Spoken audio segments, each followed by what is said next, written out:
Hi guys, I'm here with one of the winners of Mr. Sa Filipinas Festival Costume Competition a while ago. I'm here with Mr. Sa Filipinas Laguna. Hi Marvin! Hi everyone! Thank you so much sa mga sumuporta. Thank you so much din sa mga nanood kahit anong oras na nagtiis sila para matapos din tong event na to. Ayan, congratulations for winning one of the festival costumes for this year's Mr. Sa Filipinas. Anyway, how do you feel right now?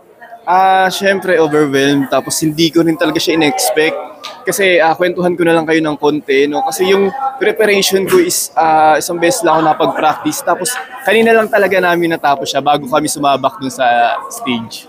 Did you expect na ganito yung mangyayari na merong dancing portion sa national costume? Yung dancing, nung binigay siya sa amin, yung instruction na yon, sabi ko, parang sarap sa pakiramdam na dalhin yung festival ng Laguna, which is Anilag, Ani ng Laguna, dalhin namin dito sa malaking stage. Tapos parang nagpe-perform lang kami ng masaya, na nagkakatuwaan.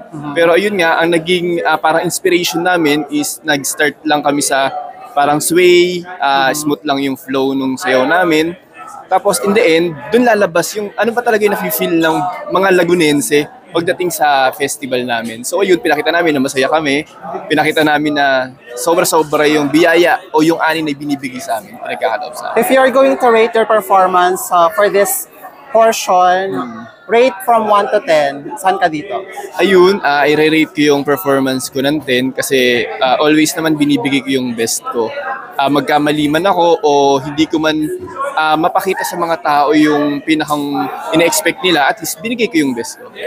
Alright, congratulations Marvin! Thank you so much. Sa Coronation Night. Yes po, thank you. Bye-bye!